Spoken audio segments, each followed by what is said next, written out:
AITA for telling my friend her boyfriend might be cheating? I'm 25 and my boyfriend, Aiden, is 26. He has a close group of friends from college, the kind of group that's been inseparable for years. One of them, Tyler, has been dating a girl named Madison for almost 2 years. I didn't know Madison very well at first, but over the past year, we've become friends. She's visited my apartment, met my younger brother, and we text constantly about everything, from work frustrations to funny memes, to the kind of small personal things that make someone feel like they really know you. I trusted her completely, and over time, I found myself caring about her almost as much as I care about Aiden. Last weekend, Aiden invited me to a beach party his friends were attending. It was one of those events that everyone in our circle looks forward to, a long stretch of sand, bonfire at night, acoustic guitars, fairy lights strung across the dunes, and a small crowd of people laughing and drinking. Madison couldn't come because she was visiting family in Vancouver, so Tyler attended alone. At first, everything seemed normal. The music was playing softly, people were dancing and tossing frisbees, the smell of grilled food was everywhere, and the waves lapped gently in the background. I was having a good time, chatting with some of Aiden's other friends, when I noticed Tyler across the fire, leaning in close to a woman I hadn't seen before. At first, I thought maybe he was just being friendly, that he didn't realize how it looked. But soon, it became clear that he was paying far too much attention to her. They were whispering and laughing in a way that seemed intimate, too intimate. Tyler's hand lingered on her shoulder longer than it should, and I could see him leaning in whenever she spoke. My stomach twisted. I nudged Aiden and whispered, "Tyler is getting too close to her. Could you say something?" He shrugged and waved me off. "Relax. He's just having fun. Don't make it weird." But it didn't stop there. Later, when we all sat down on the beach logs, there weren't enough seats. The same woman ended up sitting on Tyler's lap, and he didn't even move. He rested his arm around her waist comfortably, like it was normal, like it didn't matter that Madison wasn't there. I froze, feeling my chest tighten. Everyone else saw it, but no one intervened. Some were laughing, some were scrolling through their phones, but no one spoke up. I felt anger and frustration bubbling up inside me. This wasn't a casual flirt, it was deliberate. I decided to pull Tyler aside. "Hey," I said quietly, keeping my voice calm even though I could feel it trembling. "This looks really bad. You shouldn't be doing this." He was tipsy and laughed. "It's harmless," he said. "Madison's not here. Don't worry so much." I felt a rush of helplessness. His casual shrug made it feel like nothing mattered. It was like he didn't care that Madison trusted him, that she had shared herself with him, that she was a person who deserved honesty. I wanted to scream at him, to shake him, to make him realize how serious this was. But I didn't. I walked away, feeling sick to my stomach, and tried to enjoy the party. But the image of him with her on his lap kept replaying in my mind. That night, when we got home, I couldn't sleep. I lay awake, my thoughts spinning. I debated whether I should say something to Aiden again. I knew he didn't want to get involved, but I also couldn't ignore what I had seen. I kept thinking about Madison, about her trusting Tyler, about all the late-night texts and calls and plans she had made with him. The thought that she could be completely unaware of this, that she might wake up Monday morning and have no idea what her boyfriend had done, made me feel like I was suffocating. The next day, I tried to put it out of my mind. I told myself it wasn't my place, that Aiden's friends' relationships were not my responsibility. But every time I looked at Tyler in my phone gallery, laughing in pictures from the party, I felt the anger bubbling up again. And every time Madison texted me about her week, her voice in my head seemed to plead for honesty. By Tuesday, I knew I couldn't keep it in any longer. I brought it up to Aiden again. "I can't just stay silent," I said. "She deserves to know." He looked at me like I had just slapped him. "Why are you doing this? Tyler is my friend. If you tell her, it will ruin everything. The friendship, the group dynamic, all of it. You're not thinking about the consequences." I swallowed hard, feeling frustration boil over. Consequences for who, Aiden? Him? You? The group? Or Madison? Because what about her? She deserves the truth, even if it's messy. He got quiet. I could see he was conflicted, torn between loyalty to his friend and his feelings for me. But he still said, "I don't want you to say anything. Please, just trust me on this one." I wanted to trust him, but I couldn't. Every time I closed my eyes, I saw Tyler with that woman on his lap. I imagined Madison's face if she ever found out from someone else. I imagined her heartbreak, her confusion, her sense of betrayal. And I knew I had to say something. The next day, I tried talking to Tyler again. I hoped maybe he would own up. Maybe he would be honest before I had to take the burden of telling Madison myself. But he avoided me, laughed when I brought it up, and told me I was overreacting. I felt trapped. I wanted to stay loyal to Aiden and his group. I really did. I valued my place in that circle. But I couldn't ignore my own morals. I couldn't ignore the fact that Madison trusted him completely, and that trust had been violated. I didn't want to be the one to ruin friendships, but I also didn't want to be the one who stayed silent while someone I cared about was being hurt. Every text I imagined sending Madison was agonizing. How do I word it? How do I make sure she knows the truth without causing unnecessary pain? And what if she didn't believe me? What if Tyler twisted it, told lies, and made her doubt me? The fear of being blamed, of being ostracized, of losing Aiden and his friends weighed heavily on me. And then there was the guilt, the kind of guilt that gnaws at your chest and makes your heart heart race. I felt guilty for thinking about sending a text, for the tension it would create, for betraying the group dynamic. But even worse was the guilt I would feel if I stayed silent. I would never forgive myself if Madison found out from someone else. I haven't sent the message yet. I haven't called her. I don't know how to start the conversation without setting off a storm. But every time I think about the party, about Tyler's laugh, about the way he didn't move when she sat on his lap, the weight in my chest grows heavier. I feel stuck in the middle of something I never wanted to be a part of. I finally mustered the courage to message Madison on WhatsApp. My hands were shaking as I typed. I stared at the screen for what felt like forever before hitting send. Madison, can we talk? It's about Tyler and something that happened at the beach party. Almost immediately, my phone rang. I knew it was her. My heart was hammering, and I took a deep breath before answering. Hey, I started, my voice barely steady. Hi, what's going on? She said, and I could hear the uncertainty in her voice, the slight quiver. I swallowed hard and began, telling her everything I had seen. Tyler laughing with that other woman, leaning close, the way she had ended up sitting on his lap while he didn't move, and finally, our conversation where he had shrugged it off. I spoke slowly, trying to be calm and factual, careful not to exaggerate, because I wanted her to know the truth without making it sound like a story from someone who hated him. There was silence on the other end of the line after I finished. It lasted long enough that I thought she might hang up. Then she whispered, almost brokenly, "Thank you for telling me. I need to know, even if it hurts." Her voice made my chest ache. I could hear the hurt, the disbelief, and the fear, and it made me feel like the worst part of this was just beginning. Later that night, my phone buzzed violently. Tyler, he had found out somehow. Why would you tell her? You've ruined everything. My hands shook as I read it. I wanted to reply, to explain, but I knew it wouldn't do any good. There was rage in every word. I blocked the notifications for a while, but then Aiden came over. His expression was stormy, his eyes dark. "I can't believe you went behind our backs," he said, his voice low and dangerous. "You didn't have to do this. You had no right." I tried to explain my side, the fear, the guilt, the sheer impossibility of staying silent. "Aiden, I couldn't let her find out from someone else. I couldn't. You're destroying everything we built," he interrupted, almost shouting now. "Do you understand what you've done? You've ruined friendships, our trust, everything. We argued for what felt like hours. He accused me of disloyalty, of not caring about him or the group, of putting myself above everyone else." I tried to stay calm, tried to make him see that this wasn't about me. It was about Madison, but he wouldn't hear it. Finally, exhausted and emotionally drained, he stormed out. The next morning, Madison called again. She was quiet at first, but then she told me she had confronted Tyler. I could hear her shaking as she spoke. At first, he had denied everything. Of course he did. But then she showed him a video that someone had posted from the beach party. It clearly showed him with that woman on his lap. She said the evidence had made it impossible for him to lie any longer. Tyler admitted what had happened. He apologized, stumbling over his words, trying to explain it away, but Madison told me later she couldn't accept his explanation. She had seen the look on his face, the guilt, and yet the arrogance all mixed together. She ended things immediately. That afternoon, she texted me, "I'm heartbroken, but I'm glad I know the truth. Thank you for being honest." I read the message over and over, feeling a mix of relief and sorrow. Relief that I had done the right thing, and sorrow because it had caused so much pain. But the fallout wasn't over. Tyler texted me again, frantic this time, his words dripping with anger and hurt pride. He sent multiple messages in a row, accusing me of betrayal, of ruining his life, of being manipulative. "Aiden still hasn't spoken to me. Our friend group is fractured. Some friends have stopped answering my messages. Others have taken Tyler and Aiden's side, and I've been left feeling isolated." I spent that night crying, thinking about what had just happened. I wondered if I had made a mistake. Maybe I should have stayed silent. Maybe I could have avoided all this chaos. But then I thought about Madison, her trust, her friendship, and the fact that she now had the truth. By the next morning, I felt a strange sense of calm. The storm had hit, yes, but I hadn't broken my own values. I hadn't stayed silent when someone needed honesty the most. Madison was devastated, but she knew I had been there for her. That mattered. Whether my relationship with Aiden and the rest of the group would survive, this was uncertain. It might be over, but deep down, I knew I had done the right thing. Sometimes doing what's right comes at a cost, and sometimes that cost is losing people you care about. But protecting the people who truly matter, that is worth it. This story you shared is raw, complicated, and dripping with moral tension. You want a clear verdict, no dodging, no ambiguity, no it depends. I'll tell you directly, you are not the AITA. But to get there, let's carefully untangle the knots, with fresh insights, pointed. First, your decision. You saw something undeniable. Tyler was openly crossing a line, behaving in a way that would gut Madison if she ever learned the truth. The behavior wasn't a subtle misunderstanding, it was lap-sitting, lingering touches, and intimate whispering in front of everyone. That's not a gray zone, that's a billboard flashing shocking betrayal. Your choice to speak up wasn't meddling. It was moral courage in a space where everyone else chose apathy. Now, Aiden's reaction. His demand for silence wasn't about wisdom, it was about self-preservation. He didn't want the balance of his friend group upset. Translation: loyalty to the boys over loyalty to honesty. That's like telling someone not to pull a fire alarm because the bell is loud. The house is still burning whether or not you make noise. Aiden might argue that you destabilized the group, but the truth is Tyler's actions already fractured the foundation. You simply refused to cover the crack with duct tape. Let's address Tyler directly. His dismissive "Madison's not here, don't worry" is practically a slogan for cheaters. He minimized, mocked, and refused accountability until caught on video. Then he panicked, scrambled, and redirected his anger toward you. That sequence, deny, deflect, attack, is classic cheater behavior. If we're handing out AITA awards, Tyler is the uncontested champion. Your own internal conflict deserves recognition. You agonized over wording, timing, fallout. That self-questioning shows empathy, not malice. Real villains don't lie awake crafting messages with trembling hands. They sleep like babies after detonating chaos. You wrestled with the dilemma because you cared about consequences. That's not selfishness, that's conscience. My personal suggestion for you moving forward: carry this experience like armor, not baggage. You've proven to yourself that you can act on principle even when the cost is steep. That's rare. In future relationships, though, be wary of partners who value group harmony above basic decency. If someone asks you to betray your own values for the sake of keeping the peace, they're showing you that your integrity ranks below their comfort. Don't ignore that signal. And now, the joke, because without it, this story is just heartbreak. Tyler defending his lapsitting with "it's harmless" is like someone saying, "Don't worry, I just accidentally adopted this raccoon that's now living in my kitchen." No, buddy, that's not harmless, that's chaos wearing fur. So here's the unvarnished verdict: you are not the AITA. You saw wrong, you spoke truth, you stood by your values. Aiden's anger is misdirected, Tyler's outrage is self-preservation, and Madison's gratitude is the clearest proof that your choice was right. You may lose people over this, but you didn't lose yourself, and in the long run, that's the only friendship you absolutely must keep intact. Before we jump into the next story, don't forget to like and subscribe, and let us know your favorite part in the comments. ATA for snapping at my mom after years of carrying my parents' toxic marriage? The tension hit me the second I walked through the front door. The house was silent, but it wasn't peaceful. I could feel it, a heavy, pressing weight, like the air itself was holding its breath, waiting for someone to start the argument. I set my bag down in the hallway and heard the faint clinking of dishes from the kitchen. My mom, Celeste, was humming under her breath, but the hum was sharp, jagged, brittle. I knew my dad, Greg, was in his office, typing furiously on his laptop, muttering to himself about work and the bills. I should have felt relief being home, but instead, I felt a familiar tightening in my chest, a knot that had never gone away. Ever since I moved back after graduation, the house had become a trap. I was supposed to be home to save money, to help my little sister Ivy, to be there for both of them. But being home meant being a buffer, a mediator, a shield against the constant storm of their unresolved fights. And I was exhausted. I tried to ignore it, telling myself it would be a normal evening. But then I heard it, the raised voice, clipped and sharp. "I swear, Greg, if you left that bill sitting on the counter again." My stomach sank. I knew the drill. I knew that this was just the beginning. One sentence would escalate into 10, and before I knew it, I would be the one running between rooms, explaining one side to the other, trying to calm both fires at once. I took a deep breath and tried to stay out of it, hoping the storm would pass. But Celeste came up the stairs a few minutes later, face flushed, hands trembling. She held a shard of glass between her fingers, waving it at me. "Look at this," she snapped. "This is from the solar panel installation. Can you just take a picture and send it to your father?" Normally, I would have done it without question. But yesterday, something inside me broke. All the years of carrying their burdens, all the arguments I had mediated, all the nights I lay awake worrying about their tempers, all the guilt of being too selfish for wanting a normal life, it came crashing down at once. "I'm honestly so fed up," I said, my voice shaking. "Why can't you guys just talk to each other? This is such a simple thing. You're acting childish." The moment the words left my mouth, I knew I had crossed a line. Celeste's eyes went wide. I could hear her heart thumping through the silence. And then the yelling started. Her voice boomed from the bottom of the stairs, sharp and accusing. "You ungrateful child. After everything I've done for you, this is how you talk to me." I froze for a second, then slowly walked upstairs. But she wasn't finished. Her voice followed me, echoing in the hallway, carrying years of pent-up frustration. "You're so disrespectful. You barely helped help with anything. You should be ashamed of yourself." Moments later, she stormed into my room, the door slamming behind her so hard that the walls shook. Her eyes were blazing. "I can't believe you," she shouted. "It's just a simple text to your father. You act like the world is ending every time I ask you to do something." I wanted to scream back, to tell her that I was done carrying the weight of their misery, that I was tired of being the messenger, the buffer, the mediator. But instead, I sat down heavily on my bed, my hands shaking, my heart racing.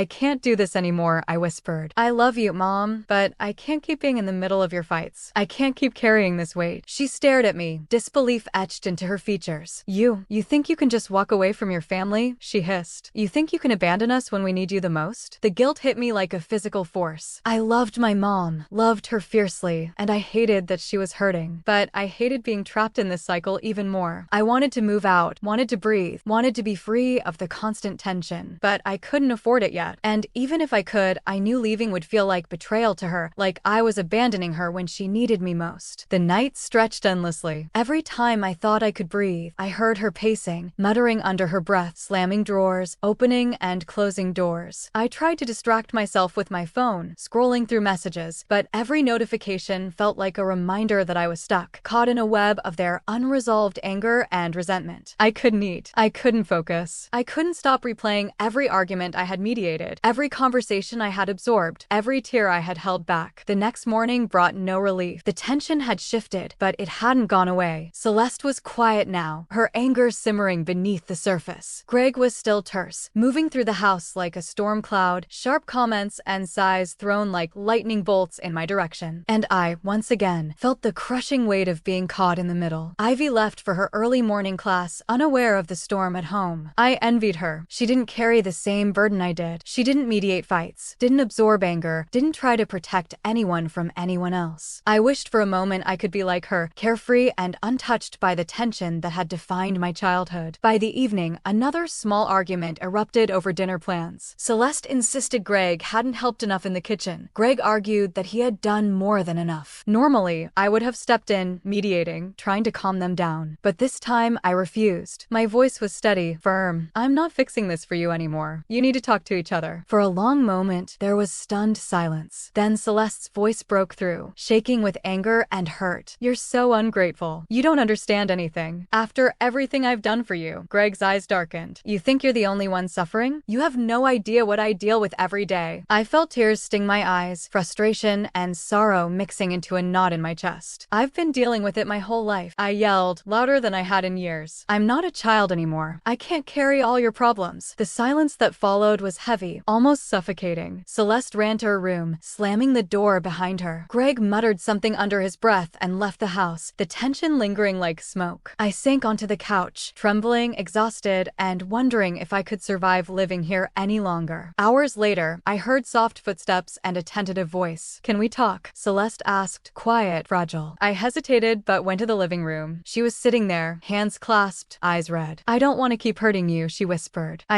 I'm so lonely." I sat beside her, my own tears flowing. "I know, Mom. I love you, but I can't be your only support. I need to live my life too." For a long time, we sat there in silence, breathing together, the storm outside our conversations still present but slightly less sharp. For the first time in years, I realized I could love my parents without being consumed by their unhappiness. I could set boundaries without abandoning them. And though the house remained chaotic, though their marriage remained a storm, I finally understood something essential. I could protect myself while still loving them. I could survive the chaos, even if it wasn't perfect. I don't know what comes next. I don't know if I'll move out soon, or if the tension will rise again tomorrow. But for the first time in years, I felt a sliver of control, a small, fragile hope that I could finally breathe without guilt pressing down on me. The next morning, I woke to a silence so heavy it felt almost physical. The house smelled faintly of coffee and burnt toast, a reminder of Celeste's hurried morning routine. I could hear her moving around in the kitchen, every clink of a mug or scrape of a spoon sharp and deliberate. Her shoulders were tight, rigid, and she didn't acknowledge me when I walked in. I tried to offer a soft, "Good morning," but it fell flat. Her lips pressed into a thin line, and she didn't respond. Greg was in his office, pacing back and forth, phone pressed to his ear, muttering about deadlines, budgets, and a looming client presentation. I could hear the tension in his voice, the sharp edge that had become his constant. I felt like a bystander in a storm I had no control over, a hostage to the moods and conflicts that had been my reality for decades. By late morning, the first fight of the day erupted. The dishwasher. Again. Celeste claimed Greg hadn't loaded it properly. Greg insisted he had. I felt the familiar pull in my chest, the instinct to run between them, explain, mediate, calm tempers. But this time, something inside me hardened. I took a deep breath, trying to steady my trembling hands, and said, firmly, I'm not going to fix this for you anymore.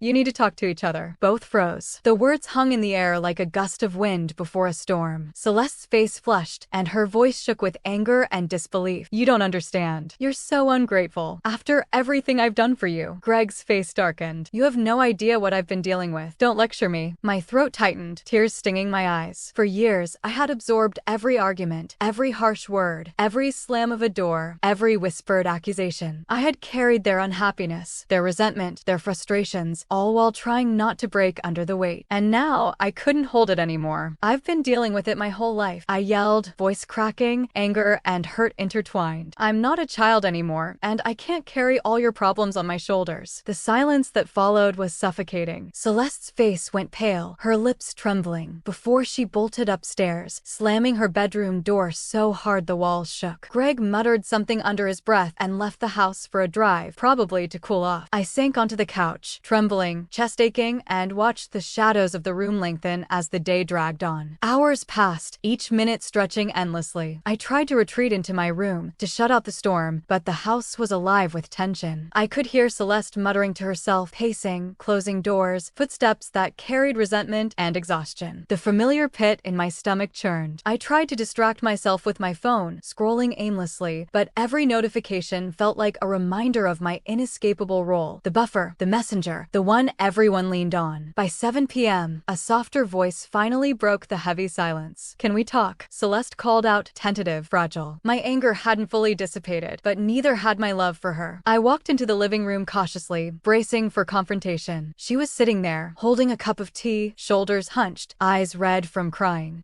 I don't want to keep hurting you, she whispered. I'm so lonely. I felt a lump in my throat. Her vulnerability cut through my frustration, and I sat down beside her. I know, Mom. I love you, but I can't be your only support. I need to live my life too. We didn't speak for a long time. The sound of our breathing filled the room, steady, shared, grounding. For a fleeting moment, it felt like peace, fragile and fleeting, a break in the storm. Then came the next twist. Greg returned earlier than expected. The sound of the front door closing made both of us tense. His expression was taut, shoulders stiff, jaw clenched. I'm home, he said, voice low. I felt the walls of the house contract around me. Dinner was quiet at first. Celeste served the meal, her eyes flicking between me and Greg, wary, anxious. Greg ate mechanically, eyes on his plate, fingers tapping. Then, without warning, he slammed his fork down. I can't keep living like this, he muttered. Every little thing becomes a fight. Everything is a disaster. I'm exhausted. Celeste's voice rose in response, trembling but sharp. And I'm tired too. Tired of being ignored. Tired of feeling like I'm the only one trying to hold this family together. I felt the old instinct rise in me, the urge to mediate, to smooth things over. But I resisted. I took a deep breath, my voice firm but calm. I'm not fixing this anymore. You both have to talk. I can't do it for you. I'm done mediating your fights. They both rose, staring at me in shock. The silence stretched, thick and heavy, until Celeste's eyes filled with tears and Greg's face softened, a flicker of guilt flashing across his features. Hours later, after heated exchanges, slammed doors, and tense silences, something shifted. Celeste came to my room and knocked softly. I opened the door to find her holding her phone, her hands shaking slightly. I just needed to show you something, she said. She held up a series of messages she had been drafting to Greg, things she hadn't sent. They were confessions, apologies, attempts to communicate without fighting. I don't know how to fix this, she whispered, sitting beside me. I don't want to keep hurting anyone. We sat together, reading through the messages, her trembling hand on mine. For the first time, it felt like I wasn't just a buffer. I was a witness to a moment of truth, a rare glimpse of vulnerability between my parents. Greg eventually returned to the room, sitting across from us, silent at first. Then, quietly, he spoke. I don't know if I'm doing this right either, but I want to try. I don't want us to keep hurting each other or you. The three of us sat in the living room long into the night. The arguments weren't gone. The resentment wasn't magically fixed, but something had shifted. A tiny fissure of hope opened amidst the chaos. For the first time in years, I realized that setting boundaries didn't destroy the family. It gave me space to breathe, to exist without being consumed by their conflicts. I don't know what comes next. Maybe the house will explode with arguments again tomorrow. Maybe the fragile peace will hold a little longer. Maybe I'll need to make plans to move out sooner than I hoped. You are not the AITA. I'll explain why, and I won't dodge around it. You've spent years being drafted into a role you never chose. The middleman, the translator, the one who carries the emotional freight of two parents who can't or won't communicate with each other directly. That position might have looked like duty or even devotion on the surface, but in reality it has been corrosive, draining your energy, clouding your independence, and leaving you half-trapped in their unresolved struggles. The moment you said, "I can't keep doing this," you weren't rejecting your family. You were rejecting a cycle that had been unfairly imposed on you since childhood. That's not betrayal, that's survival. Here's my personal insight. Parents are supposed to be the protectors, yet in your home, the roles flipped. You became the buffer, the shock absorber, the lightning rod, and the longer you accepted that role, the more invisible your own needs became. Breaking that cycle by refusing to mediate is a radical but necessary act of self-protection. It doesn't mean you don't love them. It means you finally love yourself enough to draw a line. Suggestion 1. Maintain your stance without guilt. Boundaries only hold if you keep them consistent. If you collapse every time the guilt wave crashes, the cycle rebuilds itself. Suggestion 2. Start crafting an exit strategy. Even if moving out takes months, even if it requires scraping and sacrifice, the knowledge that you have a plan can reduce the pressure and give you breathing space. Suggestion 3. Channel conversations into clarity, not conflict. When your mother says, "You're ungrateful," you can respond, "I hear your frustration, but setting boundaries isn't disrespect. It's me trying to protect my health." Repeating that distinction can slowly shift the narrative. Now, let me inject a bit of humor to lighten the heaviness. Your family arguments over the dishwasher sound less like household chores and more like a national summit on global policy. If a misplaced fork can spark a domestic Cold War, then your kitchen deserves a seat at the United Nations. As for whether you are the AITA, here's the verdict: you are not the AITA. You refuse to keep patching holes in a sinking ship with your bare hands. That doesn't make you selfish, it makes you sane. However, let's be blunt, your parents are the AITA for placing you in the center of their disputes, expecting you to carry responsibility that was never yours to begin with. They may be wounded, lonely, exhausted, but that doesn't excuse projecting their unhealed battles onto you. Final perspective: sometimes the hardest lesson isn't about choosing between right and wrong, but about accepting that even love has limits when it crushes your spirit. You didn't abandon them, you insisted on existing as your own person. That's not cruelty, that's courage. And though the house might still shake with slammed doors and muttered accusations, you've carved out a space of integrity that no argument can erase. Thanks for watching. Don't forget to like and subscribe. Got a story to share? Drop it in the comments and let us know which one was your favorite. If you enjoyed this video, you'll definitely want to check out AITA for Getting Revenge My Toxic Coworkers. Click here to watch it now.